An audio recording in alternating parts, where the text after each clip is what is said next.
If you are looking for a spicy, flavorful Indian dish, then you're going to want to make this meal. This is called Malai Kofta.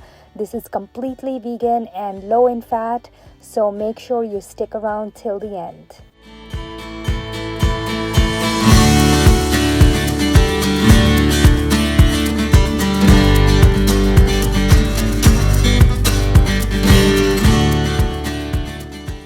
Welcome to another video, guys. Today we're going to make this Indian inspired Malai Kofta dish.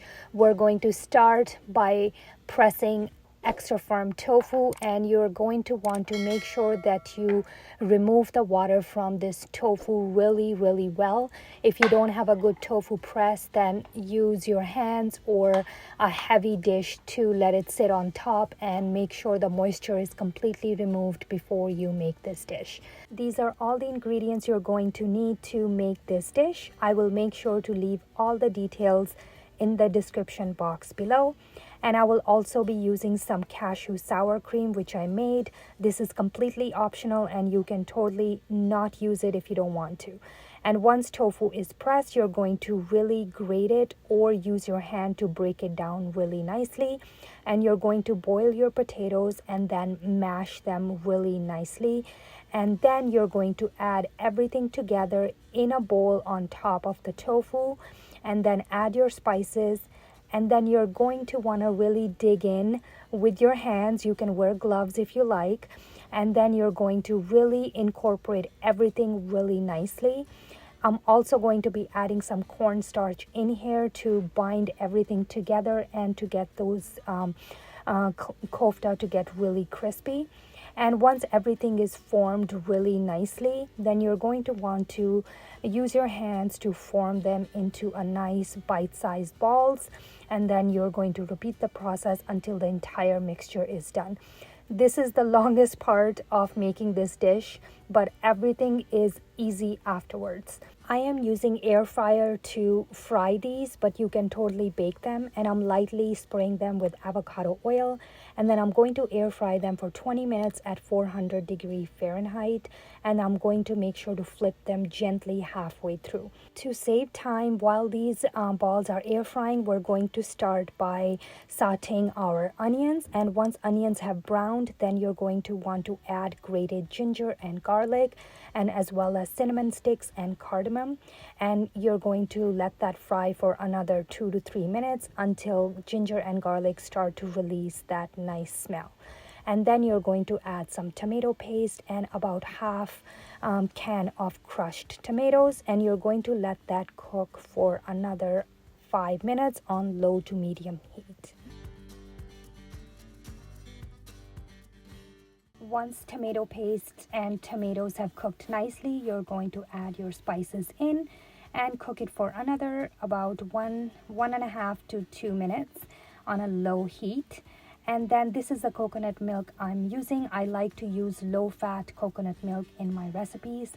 And I've added about half a cup of water in here. And then I'm going to use immersion blender to blend this paste really nicely. Be careful if you're using immersion blender in your pot not to let it spray all over you. So once everything is nicely turned into a paste, then I'm going to add my coconut milk, and I'm going to add about 3 cups of water. This sauce may look a little runny in the beginning, but trust me, as this dish sits after cooking, all the moisture will get absorbed by these balls, and as well as the sauce will thicken up. So you want to make sure that it's little runny in the beginning. Once your sauce have simmered down, I've added about 2 tablespoons of coconut brown sugar just to balance out the sourness that we're getting from the tomatoes in this dish. You can totally adjust this according to your preference. And then once sauce have simmered down nicely, then you're going to want to gently add all your balls one by one. make sure you don't throw them into the sauce as they tend to break. So you want to gently toss it in here. At this point, you can completely turn off the stove, or you can turn the stove down to simmer setting. We don't want to cook these balls too much as they're already cooked in our air fryer.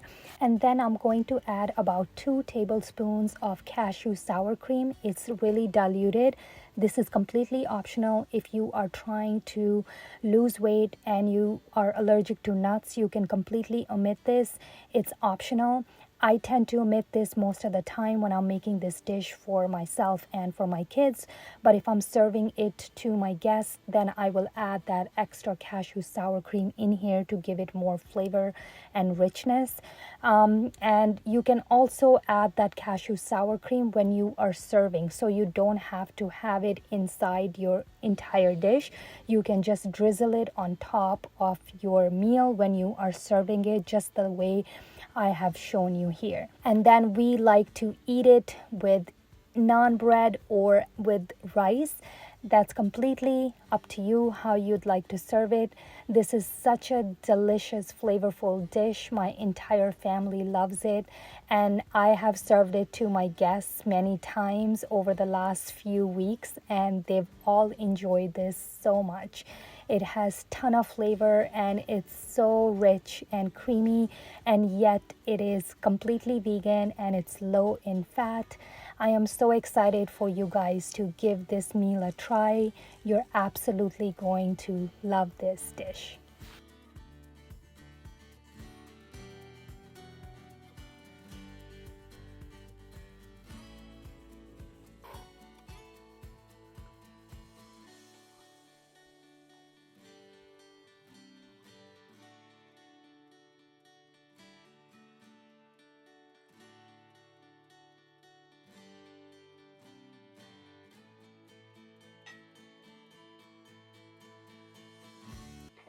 That's it for today's video. I hope you guys will be trying out this recipe.